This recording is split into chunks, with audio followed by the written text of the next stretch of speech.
Cette série de balados est inspirée de la série Empathie. Aujourd'hui, autour de la table avec moi, Jean-François Nadeau, qui incarne le rôle de M. Villeneuve. Bonjour. Bonjour. Et Dr Chamberlain, qui est notre psychiatre invité. Vous allez apporter un éclairage très précieux sur les différents troubles de santé mentale dont on parle, dont celui qui est présenté par le personnage de M. Villeneuve. Je propose qu'on commence tout de suite par un extrait. Donc, on va visionner la rencontre entre la docteure Bien-Aimée, qui est interprétée par Florence Lompré, et M. Villeneuve. Bonjour, M. Villeneuve. Docteur Bien-Aimé, comment ça va? Ça fait plaisir de vous rencontrer. Alors, moi, je suis psychiatre. C'est moi qui vais être en charge de votre évaluation. Bien-Aimé? C'est assez rare pour une blanche. Vous êtes haïtienne? Si on veut. Vous êtes nouvelle ici? Oui, mais pas dans le métier. Monsieur Villeneuve, vous êtes en droit de savoir que vous êtes en observation ici. Donc, tout ce que vous allez faire, tout ce que vous allez dire, à moi ou au personnel, peut être utilisé à votre procès. Vous êtes heureuse de travailler ici?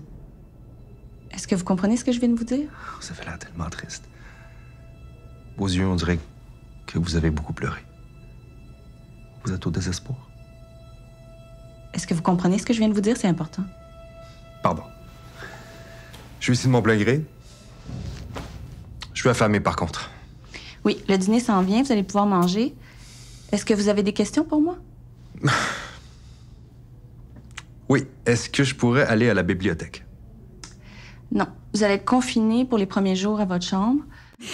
OK, j'entends déjà un premier « wow » chez Dr Chamberlain. Oui, c'est ça. Qu'est-ce que vous voulez dire par « wow » ?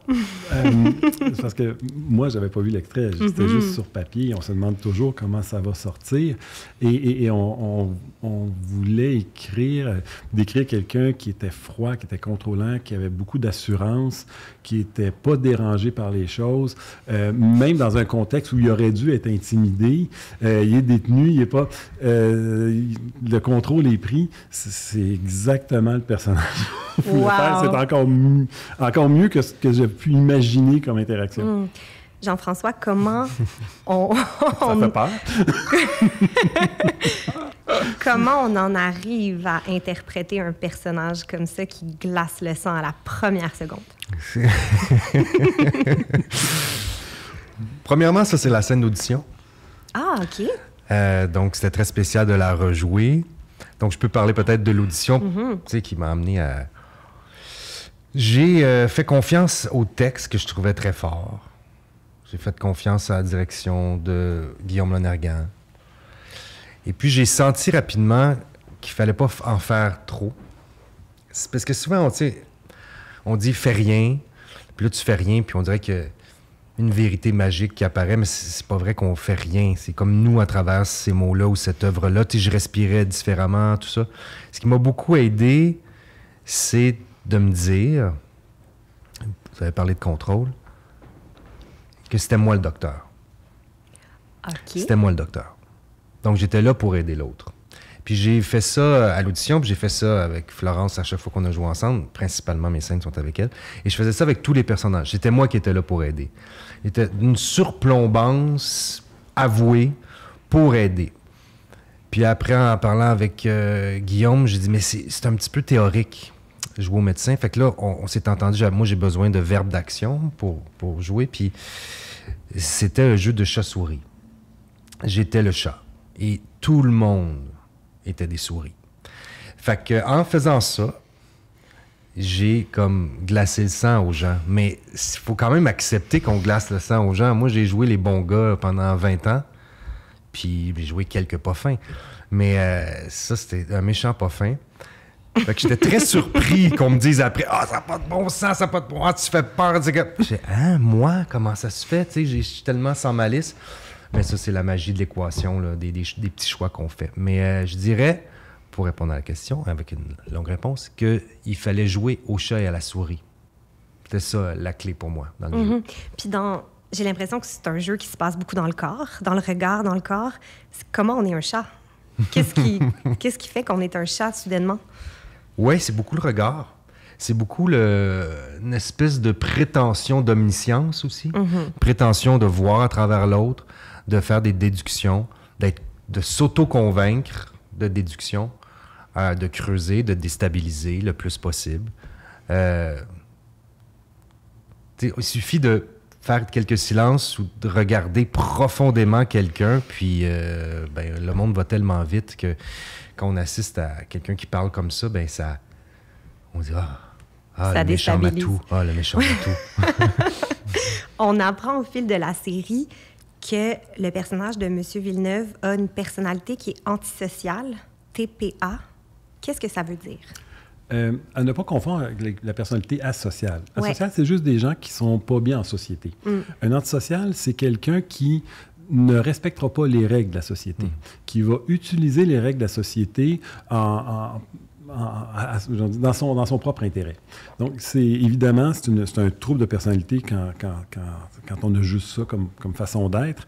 Et ça se développe souvent pendant l'enfance. C'est comme si ces gens-là se disaient « Moi, j'en ai tellement enduré pendant que j'étais jeune que c'est à mon tour de profiter des autres. » Et de dominer. Et de dominer, et sans culpabilité. C'est comme un trou noir à remplir qui ne se remplira jamais. La société, les gens ont beau en donner, il a beau prendre un antisocial, il a beau exploiter les autres, ça ne compensera jamais dans sa tête pour ce qu'il a vécu. Donc, c'est quelqu'un qui s'en va dans la vie en se disant « Tout m'est dû, je n'ai pas à respecter les lois. » Et c'est souvent proche de la personnalité narcissique, parce qu'avec ça va s'ajouter « Je suis supérieur aux autres, d'ailleurs, c'est pour ça que tout m'est dû. » Et fait que c'est un manque d'empathie, c'est une façon d'exploiter les gens, c'est des gens très égocentriques, et plus ces gens-là sont intelligents, plus ils vont être difficiles à détecter. La façon de les détecter, c'est que comme ils n'ont pas d'empathie, comme ils n'ont pas de... Quand ils essaient d'en avoir, c'est là que ça accroche un petit peu. C'est là qu'on voit qu'ils jouent parce que foncièrement, ils ne savent pas comment être empathiques, ils ne savent pas comment être chaleureux. Fait que là, c'est là qu'ils l'apprennent parce qu'ils ont vu des autres. Oui, c'est pas une empathie qui est naturelle, c'est une empathie qui est créée de toutes pièces. On dit même qu'il y a des études qui montrent même que quand on essaie de faire de la thérapie aux antisociaux, ils deviennent des meilleurs antisociaux. Parce que là, ils apprennent ce qu'ils sont supposés dire, ils apprennent ce que les autres attendent d'eux, ce qu'ils apprennent... Donc, il faut faire très, très attention au genre de thérapie qu'on va faire avec un antisocial. Oh mon Dieu, c'est complètement fascinant et très inquiétant. Jean-François, est-ce que c'est des informations que tu as eues en ta possession quand tu as créé le Absolument. rôle? Ouais. C'est les recherches que j'ai faites avant de commencer. Mais moi, il faut que je fasse attention. Si je fais trop de recherches, mon jeu devient trop compliqué. OK. Et ça devient comme une pizza avec la crème fouettée dessus. Là. Faut que ça reste simple. Mais chercher sur le narcissisme, les pervers narcissiques, puis aussi tout ce manque d'empathie-là, parce que la série s'appelle comme ça. Fait que moi, j'en avais beaucoup, beaucoup pour lui. Vous avez parlé de l'enfance. Ça m'intéressait de voir la souffrance derrière ce gars-là. Pour lui et pour tous les monstres qu'on peut voir apparaître un jour ou l'autre dans l'actualité, moi, je suis fasciné par ça. Je dis pas qu'il faut pratiquer une empathie, parce que c'est pas facile, parce qu'il y a des gens qui font beaucoup de mal autour d'eux, mais je trouve ça important d'en parler, qu'on en ait aussi pour les gens terrifiants. Mais oui, c'est toutes des choses que je lisais, que j'essayais de m'approprier, mais le plus simplement possible. Parce que, tu sais, jouer un méchant ou jouer quelqu'un de terrifiant ou de contrôlant, ça peut devenir un peu une bébite. Puis il fallait que ça reste un humain, un gars à qui on a le goût d'aller prendre un café, là. À qui on a envie de se confier. Puis c'est un peu ça que Docteur Bien-Aimé fait. Elle glisse, puis elle fait « Mon Dieu, il est en train de m'avoir. » Oui. Le mot manipulation a été prononcé depuis le début de la conversation. C'est un mot qui revient aussi dans la série. C'est quoi la manipulation dans le cadre des relations interpersonnelles? Bien, premièrement, l'image que vous avez prise pour votre personnage, je la trouve fantastique. Le chat? Le chat et la souris. Premièrement, un chat, ça domine. Deuxièmement, les souris, c'est toutes des victimes potentielles. Puis, c'est un jeu pour le chat. Le chat va décider qu'est-ce qu'il va faire avec quelle souris et puis comment il va le faire. Et surtout, le chat se sait plus... le chat sait qu'il y a un avantage sur la souris. Parce que l'antisocial sait qu'il n'y a pas de règles à respecter, qu'il n'est pas tenu par rien. Et c'est sûr qu'il va essayer de respecter les règles, mais uniquement pour ne pas se faire prendre. Un antisocial qui se fait prendre va regretter de s'être fait prendre. Va regretter les conséquences de son geste, mais il ne regretterait pas le geste lui-même. Et ce n'est pas une maladie qui s'empare de quelqu'un, c'est une structure. On est comme ça. Fait que l'image du chat, moi, je la trouve exceptionnelle. Exceptionnelle parce que c'est exactement ça. Et il y a d'autres sortes de personnalités où les gens vont toujours être en conflit, Étonnamment, les antisociaux ne sont pas toujours en conflit. Un antisocial, c'est égoïste, donc ça ne cherche pas à confronter, ça ne cherche pas à... ce que ça va rechercher, c'est quoi qui est dans mon intérêt? intérêt. Et comment ça va me coûter le moins cher possible pour l'avoir? Je parle en termes d'énergie. Donc, on revient à la manipulation. Qu'est-ce qui est le plus facile pour avoir ce qu'on veut de quelqu'un? C'est de le charmer. Donc, les antisociaux, dans un premier temps, vont charmer. Et parce que ça ne coûte pas cher, dans le sens qu'on n'a pas à s'impliquer beaucoup, on charme, et quand on a charmé, il n'y a pas de limite à ce qu'on peut recevoir. Si le charme ne marche pas, là, ça devient plus compliqué. Là, on va culpabiliser. Parce que les antisociaux ont compris que les gens marchent à la culpabilité. Ils ne comprennent pas pourquoi les gens marchent comme ça, mais ils ont compris qu'il y en a qui fonctionnent comme ça. Donc, on va les culpabiliser. Oui, mais si vous faites ça, ça va me faire souffrir, ça va faire souffrir d'autres mondes, c'est pas correct de faire ça. Et si ça ne marche pas, là, ils vont menacer. Ça coûte plus cher parce qu'on s'implique, on se met à risque, mais ça peut arriver très rapidement. J'ai vu des antisociaux, moi, dans une phrase, là, voulez-vous me donner ta médication? Non. Ah, vous êtes un bon docteur, vous me comprenez, vous allez m'aider. Non, je ne donnerai pas ça, c'est pas bon pour vous. Ah, mais là, si mais je vais souffrir, ça va être épouvantable, je n'en donnerai pas. Je vous dis, je n'en donnerai pas. Mais là, si je vais péter la gueule à quelqu'un, ça va être de votre faute. En dedans, on a vu les trois passer comme ça. Fait que c'est ça. Fait que des antisociaux, la manipulation, charmer, si ça ne marche pas, culpabiliser, puis si ça ne marche pas, menacer. Tu as l'air bien conscient de tout ça, des choses que c'est comme ça que ça a été écrit. Oui, ouais. C'est comme ça que ça a été écrit dans des mouvements de scène. Là, des fois, on avait les 3 actes qui viennent d'être décrits ici, jusqu'à la menace. J'adorais ces moments-là où c'est un gars qui ne peut pas se faire dire non. Il peut pas, puis il y a une réaction là, enfantine, là, il tapait sa table, puis là, il perd, c'est rare qu'il perd le contrôle, mais là, il perd parce que c'est impossible. On peut pas me refuser ça, tu sais. Même à l'accès à la bibliothèque, comme on a vu, là, c'est comme un non-sens. Qu'est-ce que vous venez de dire? Je suis pas sûr d'avoir bien compris. Il devient fou, là. Bouton dans le dos, là. Ouais. Mais oui, tout à fait. C'est exactement ça. Les noms, c'est pour les autres, c'est pas pour nous.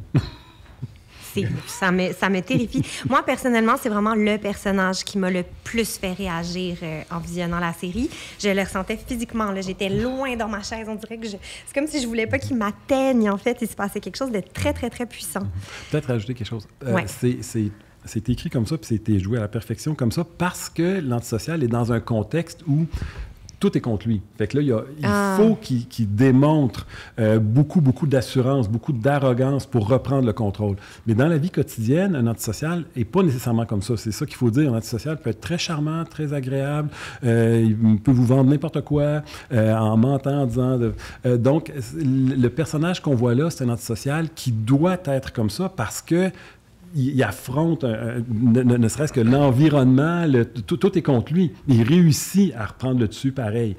C'est pour ça qu'il y a cette attitude-là. Mais dans la vraie vie, les antisociaux n'ont pas besoin d'aller jusqu'à ça. C'est un jeu de chat et de souris, on va s'adapter aux souris.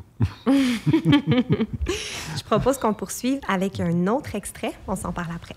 Vous êtes ici parce que le tribunal a ordonné une évaluation. Ouais, mais j'ai déjà été évalué. J'ai été déclaré non responsable. Je comprends que le psychiatre qui a été sollicité par votre avocat est arrivé à cette conclusion-là, mais je suis venue vous dire que c'est pas la mienne. Pour moi, vous n'êtes pas malade, et c'est pas un trouble délirant qui vous a poussé à commettre les crimes dont on vous accuse. Et c'est ce que je vais dire à votre procès.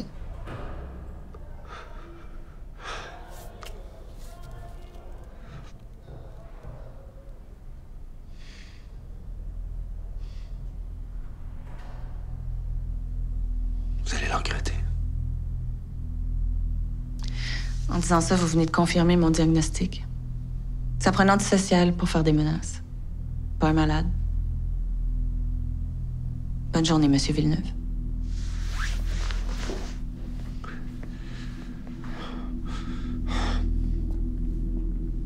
Bon. Ça va pas bien, ça va pas bien. Ça va pas bien. Est-ce que vous pouvez nous expliquer ce qui vient de se passer? Là, en fait, on comprend que la docteure Bien-Aimée remet son diagnostic, annonce son diagnostic à M. Villeneuve, puis elle détermine qu'il est responsable de ses actes, qu'il n'est pas malade. Qu'est-ce que ça veut dire? Est-ce que vous pouvez nous démêler ça? Mais ce que ça veut dire, c'est qu'il y a un juge qui va devoir décider si les crimes qui ont été commis l'ont été sous le coup d'une maladie qui empêchait la personne de comprendre ce qu'elle faisait. Donc, c'est pas quelqu'un pour qui on va donner des conséquences à ça. Il va falloir le soigner jusqu'à temps qu'on soit sûr qu'il est plus dangereux. Puis, c'est pas une question de temps, c'est tant qu'il est dangereux, on va le soigner. C'est ça, être non criminellement responsable. Versus, quelqu'un doit assumer ce qu'il a fait. Et là, on a toute la sentence qui rentre en jeu. Une sentence, ça a pour but de décourager les gens de recommencer. Ça envoie un message aux autres qui auraient le goût de faire la même chose. C'est pour ça qu'une sentence, ça peut même être exemplaire. Donc, en ce moment, le personnage a le choix entre son avenir, c'est ou bien je vais aller dans un hôpital, puis plein de son assurance, il est sûr qu'il va démontrer qu'il n'est pas dangereux et qu'il va sortir rapidement, versus une sentence de prison où là, il n'y aura pas le choix, il va être considéré comme n'importe quel autre détenu, il va être traité comme un détenu. L'enjeu est énorme. Jean-François, dans ta préparation du rôle, comment tu démêlais tout ça dans ta tête? Est-ce qu'il fallait presque que tu te fasses croire que tu n'étais pas coupable? Comment? Oui, hein? C'était vraiment ça qu'il fallait jouer. Et j'étais malade. J'avais besoin d'aide. J'avais pas toute ma tête quand les choses ont été commises. J'ai besoin d'aide, tout ça. Après ça, l'histoire dit que oui, peut-être qu'il y a une structure, une pathologie, une psychopathie, mais qui est responsable de ça. Moi, je faisais confiance à l'équation que le texte permettait, offrait, mais je pouvais pas jouer trop le gars qui mentait. Parfois, je glissais, mais je revenais, puis je me convainquais, moi, au service de Charles Villeneuve. Non, j'ai... Fait que ça devenait très confondant, même pour moi. Je savais. Parce que je me sentais... souvent, les larmes montaient pour Charles Villeneuve parce que j'avais pitié pour lui. Mais je sais que je suis assez d'accord qu'il mérite. Il mérite une sentence. Mais c'est extrêmement difficile à jouer. Moi, je trouve ça exceptionnel. Parce que d'un côté, un individu comme ça ne veut pas démontrer qu'il est déstabilisé. Il ne veut pas démontrer parce que c'est une faiblesse. Là. C'est l'autre qui prend le contrôle et c'est lui qui a toujours le contrôle. Donc, c'est ne pas démontrer qu'on est déstabilisé puis qu'on reste parfaitement en contrôle versus une colère qui montre. Parce que typiquement, un antisocial va dire « mais c'est moi la victime dans ça ». Étonnamment. J'ai déjà vu, moi, quelqu'un assassiner un citoyen pendant un vol de banque puis se sentir victime. Le raisonnement, c'était si le citoyen ne s'était pas interposé, je ne serais pas accusé de meurtre. Fait qu'un antisocial peut même se sentir victime dans des circonstances comme ça. Fait que lui, il se sent victime. Comment on peut me dire non à moi? Comment on peut me faire ça à moi qui n'ai arraché toute ma vie? Donc, un débordement d'émotions et de colère versus un besoin de garder le haut du pavé, de continuer à être le chat. C'est très difficile à jouer. Tu fais exactement ça que ça doit donner. Ben oui. Il est dans l'exigence. J'exige de changer de chambre. J'exige telle affaire. Ça, est-ce que c'est commun? Oui, absolument. OK. Absolument, absolument. Puis, c'est souvent des gens brillants. Donc, effectivement, il y a des bons arguments. C'est mes affaires. Vous êtes obligé de me redonner ça. Puis, je vous crois pas. Puis, il y a encore le haut du pavé dans tout ça. Là. Sauf un petit moment où on se sent déstabilisé, où là, il n'a pas l'air d'avoir le haut du pavé. Puis, s'il démontre de la colère, c'est parce qu'il était touché, fait qu'il ne sait pas comment le montrer, comment pas le montrer. C'est à travers le regard qui est parlant. Non, c'est vraiment bien. Puis la menace qui vient, puis que même le personnage de Florence qui dit le fait que vous convoquiez une menace, ça vient... Puis maintenant, à le regarder, un vrai antisocial aurait pu répondre « Je vous ai pas menacé, vous allez juste regretter de ne pas avoir pris la bonne décision. » Ah, wow! OK. Puis, en tant que psychiatre, quand on se retrouve devant un individu comme ça, est-ce qu'il y a un danger d'être soi-même manipulé? Absolument. Absolument. Puis souvent, on ne le voit pas. Puis moi, je dis aux gens, écoutez, là, on n'est pas prêt de parano avec tous nos patients. Là. C'est normal qu'on se fasse avoir, puis à un moment donné, on reculera, puis on ajustera. Le danger ici, c'est que probablement, dans une scène comme celle-là, la psychiatre n'aurait pas été toute seule pour annoncer ça. Okay. Il y aurait eu 2 autres personnes avec. Quoique là, c'est un personnage qui n'a pas intérêt à se désorganiser. Donc, le risque était limité. Mais quand même, je ne pense pas qu'en y repensant, elle aurait été tout seule pour annoncer ça. Un personnage comme ça. Oui, je pense qu'il y a quelqu'un derrière. Il y a quelqu'un derrière la porte, mais déjà, la porte, c'est loin. C'est un peu loin, OK. C'est un peu loin, OK, je comprends. Donc, il faut quand même être... Même quand on est un psychiatre émérite, il faut rester sur ses gardes parce que ces individus-là peuvent vous déjouer. Oui, parce que justement, sont en contrôle de leurs émotions. Et étonnamment, quelqu'un qui est très, très souffrant, qui hallucine, qui délire, c'est assez prévisible parce qu'on le voit. Mais quelqu'un qui est en contrôle, quand est-ce que ça va craquer? C'est comme une corde qui casse, on ne sait pas quand est-ce qu'elle casse. Là. Puis comme citoyen, non psychiatre. Est-ce qu'il y a des signes qu'on peut reconnaître chez des manipulateurs potentiels? C'est quoi l'expression? Quand c'est trop beau pour être vrai? Ouais. Oui. Okay. On a tous des défauts, on a tous des bons. Quand quelque chose est trop parfait, là, quand un deal est trop beau, quand c'est trop beau pour être vrai, il y a quelque chose. C'est justement pas vrai. Mm-hmm. L'aspect de la manipulation, Jean-François, ça s'est passé comment? Est-ce qu'il y avait un certain langage corporel? Tu parlais du regard. Comment tu as réussi à l'incarner, cet aspect-là manipulateur? Ouais, ben ça passait beaucoup par le charme. Ouais. On le voit avec le personnage de José Deschênes. Oui, c'est notamment. C'est tellement agréable à faire. Un type de marche, très élégant. Très élégant. Guillaume Lonergan m'appelait le dandy. Là, ça me donnait. Okay. Puis on ne l'avait pas décidé au préalable, mais c'est apparu, l'expression dandy. Puis là, moi, je l'ai pris tout de suite au bon. Oui, un certain port de tête. Oui. Puis tu sais, pas faiseux, juste comme je suis comme ça. Puis la main est à la bonne place. Puis la jambe est bien croisée. Puis il aime les bonnes matières sur son corps. Et puis il met de l'importance sur certains mots. Fait que oui, c'était ça. Ça passait beaucoup par le charme, la manipulation. Mm-hmm. Ouais.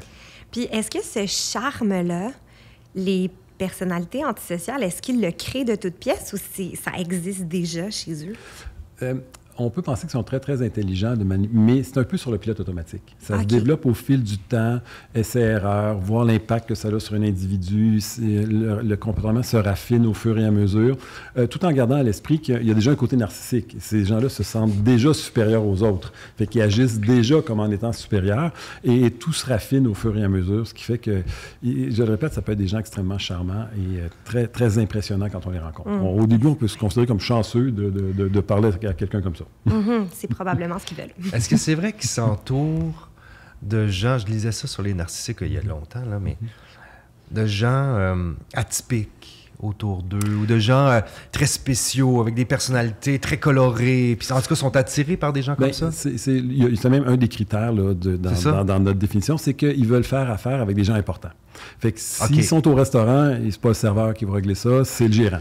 Fait que ils veulent toujours faire affaire avec quelqu'un d'important qu'ils considèrent comme de leur niveau. Fait que la personne, la première à arriver, là, c'est pas de son niveau. Donc, et plus dans leur relation, ils vont avoir des gens connus, des gens importants, plus ils vont essayer de les garder dans leur environnement. Est-ce que ça explique aussi pourquoi ils veulent que les autres se sentent importants? Parce que dans la série, il dit aux femmes, tu es un être exceptionnel. Je n'ai jamais vu. Est-ce que c'est cette même ligne de pensée? Ça pourrait. Par contre, moi, je pense que c'est plus une technique pour charmer. Parce que par après, ça va être de prendre le contrôle de cette femme-là. Et prendre le contrôle, ça ne sera pas de trop la valoriser. Au contraire, là, tranquillement, pas vite, ça va être de lui faire croire qu'elle est chanceuse d'être avec nous. Mais au départ, c'est vraiment de s'entourer. Puis c'est parce que c'est une espèce de roue qui tourne. Plus on connaît des gens importants, plus nous, on va se trouver important de connaître ces gens-là, plus on en veut des plus importants. Fait. Parce qu'on a l'impression qu'on vaut ça. Oui, c'est ça qu'on vaut. Mais ça reste sur des valeurs superficielles. OK. Un peu plus tard dans la série, on s'en va en procès. On assiste au procès de M. Villeneuve. Oui. On a un extrait. Il démontre aucun signe de trouble délirant, à mon avis. Par contre, j'ai constaté chez M. Villeneuve des traits psychopathiques. Un manque flagrant d'empathie, une tendance à manipuler, une superficialité des émotions ainsi qu'une grande dangerosité. Et ça, c'est toujours présent. La place de M. Villeneuve n'est pas dans un hôpital. Sa dangerosité provient de sa personnalité. Bon, vous parlez d'empathie, docteur Bien-Aimé, mais vous, là, avez-vous tenu compte du fait que M. Villeneuve, là, il a perdu sa femme, sa meilleure amie, la mère de sa fille, tout ça en même temps. Bref, lui, il a tout perdu dans cette histoire-là, dont le contact avec la réalité. Dans son délire, il était convaincu que ses associés étaient responsables de la mort de sa femme. C'est pourquoi M. Villeneuve transférait les fonds détournés à sa fille et n'a pas dépensé ne serait-ce qu'un seul dollar de cet argent-là. Est-ce que vous avez tenu compte de ça dans votre rapport? Comment vous expliquez un tel comportement si ce n'est du pur délire mêlé à une forme d'altruisme? J'en ai tellement tenu compte, Madame la juge, que je peux vous affirmer que tout ça était très calculé. Si on regarde la chronologie des faits, on peut constater que M. Villeneuve a commencé à transférer des fonds dans le compte de sa fille avant que sa femme décède. Donc, pour moi, la théorie du délire ici ne tient pas la route. Non, je rappelle que ces montants-là étaient des cadeaux qu'il faisait à sa fille. Il lui en faisait souvent, et ces montants-là ne font pas partie des fonds détournés qui nous intéressent. C'est l'interprétation de la défense, mais c'est pas la mienne. Une scène très forte de la série. Docteur Chamberlain, vous, en tant que psychiatre, ça vous arrive d'aller en cours, un peu comme ce qu'on voit, et de présenter des diagnostics, de les défendre. Comment est-ce que vous percevez cette scène-là?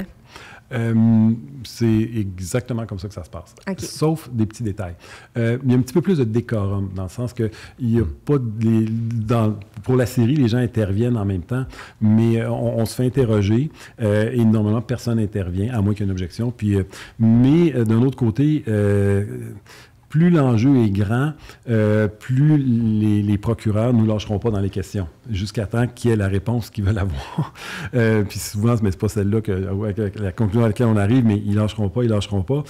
Ici, ils sont pas capables de l'avoir avec des raisonnements, ils vont l'avoir justement un peu. Mais là, avez-vous de l'empathie là quand on voit encore toutes les techniques pour arriver à faire dire que la conclusion est pas bonne. Mm-hmm.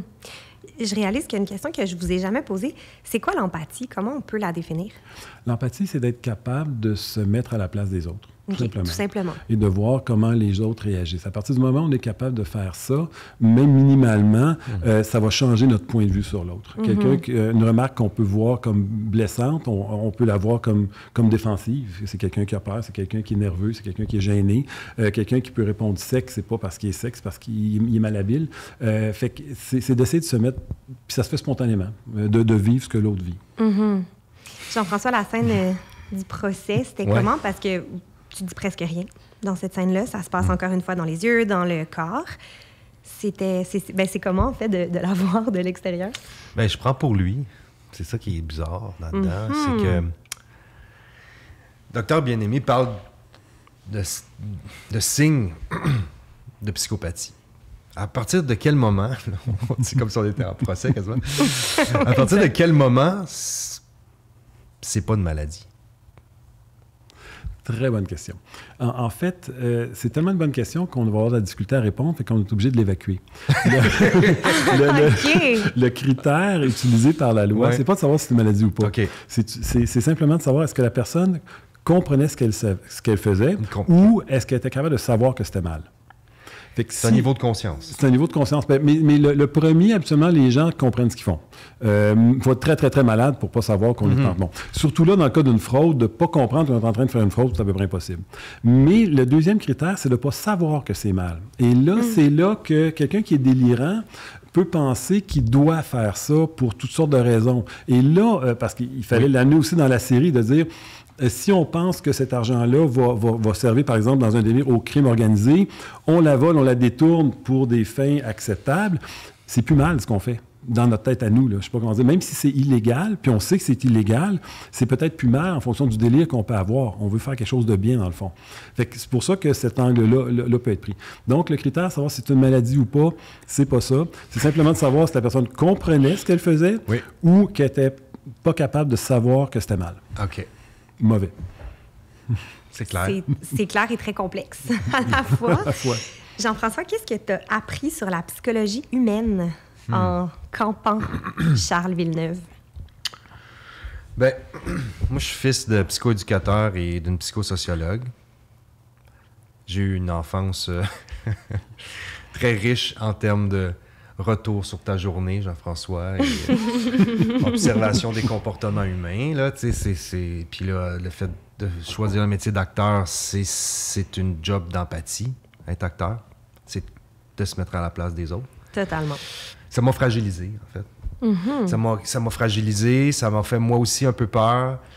Ça m'a fait prendre conscience aussi de mes propres démons. On a toutes des parts d'ombre, puis il faut pouvoir aller là comme créateur, d'utiliser ces vraies parts d'ombre au service de l'œuvre. Puis, mais après, quand je me promenais, que je passais mes journées, entre les journées de tournage, j'étais pas mal plus attentif aux gens malades.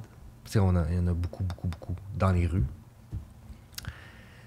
Puis aussi aux gens que je nommerai pas, mais aux gens qui continuent de circuler avec une espèce de passeport pour faire du mal. Fait que oui, ça m'a vulnérabilisé, fragilisé. Je pense que ça a fait de moi un meilleur humain aussi. Tu sais, de voir que... Parce que on peut transférer... c'est sûr que là, il s'agit d'un... M. Villeneuve, il s'agit d'une grosse pointure de méfaits, mais dans la vie de tous les jours, que ce soit avec son amoureux, son amoureuse, ses enfants, ses amis, on gagnerait à être un petit peu moins sur soi et plus à l'écoute de l'autre. Je pense que c'est une série qui met le doigt, oui, sur des cas extrêmes, mais sur un grand manque d'empathie sociale collectif. Oui, puis juste pour me faire un peu de nuance sur ce que vous venez de dire, plus les gens ont de pouvoir, d'influence, plus c'est quitte ou double. Un antisocial va voir son pouvoir sur les autres comme des occasions pour pouvoir en profiter. Quelqu'un qui a un peu d'empathie va voir son pouvoir comme une occasion de faire le bien autour, puis que le système fonctionne mieux, puis d'améliorer les choses. Mais un antisocial ne pourra pas faire autrement que le voir sur comment je peux profiter de ça. J'ai un ascendant sur quelqu'un, qu'est-ce que ça peut m'apporter? Puis la seule limite qu'il va avoir, c'est la conséquence s'il se fait prendre. C'est pour ça que ça prend des balises, ça prend des règles claires. Un personnage comme ça à l'écran, qu'est-ce que vous aimeriez que ça transmette comme message aux téléspectateurs? Peut-être plus de vigilance. Être plus vigilant. Ouais, c'est ce que... Sans tomber dans l'hyper-vigilance. Oui, sans tomber dans la paranoïa, dans en la fait. paranoïa, Ouais. mais il faut être vigilant. Il faut être vigilant. Comme vous avez dit tout à l'heure, quand tout est trop beau, on entend tous les jours des histoires de fraude ou d'enferroipage. Ça n'a pas de maudit bon sens, à quel point on profite de son prochain. Ouais, ça serait ça que je souhaiterais, qu'on soit un petit peu plus vigilant. Mais je suis bien curieux d'entendre les téléspectateurs sur qu'est-ce qu'ils ont reçu. Parce que c'est une brochette, de cas assez colorés, merci. Là. Ouais. Moi, ce que j'ai envie de dire, c'est si on veut que la série soit réaliste, on n'aura pas un happy ending, nécessairement. Ça ne tourne pas tout le temps bien dans la vie.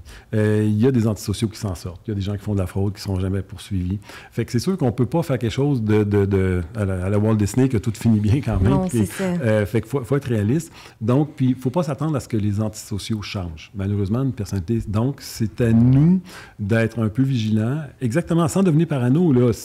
Les gens un peu naïfs, c'est ceux qui sont heureux. Là. D'emblée, ils accueillent la vie en disant « les gens sont fins ». Mais il faut être capable de se virer de bord assez vite puis dire, bien là, je suis en train de me mettre le doigt dans quelque chose qui n'a pas de bon sens. Là. Je suis en train de me faire passer quelque chose qui n'a pas de bon sens.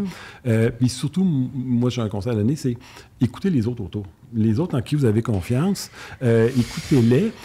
Si vous n'avez confiance, ils ne vous disent pas ça juste parce qu'ils sont envieux ou qu'ils sont jaloux tout d'un coup. Là. Ils vous disent ça pour vous. Là. Exact. Docteur Chamberlain, Jean-François, merci beaucoup d'avoir eu cette conversation-là avec moi. Fascinant. Merci. Merci à vous. Pour écouter ou réécouter la série Empathie, rendez-vous sur Crave. Nous vous invitons également à écouter les autres épisodes de cette série balado sur vos plateformes de diffusion préférées. Si vous vivez des situations difficiles ou que vous avez besoin de soutien, plusieurs ressources sont là pour vous. Nous en avons listé quelques-unes dans la description de l'épisode.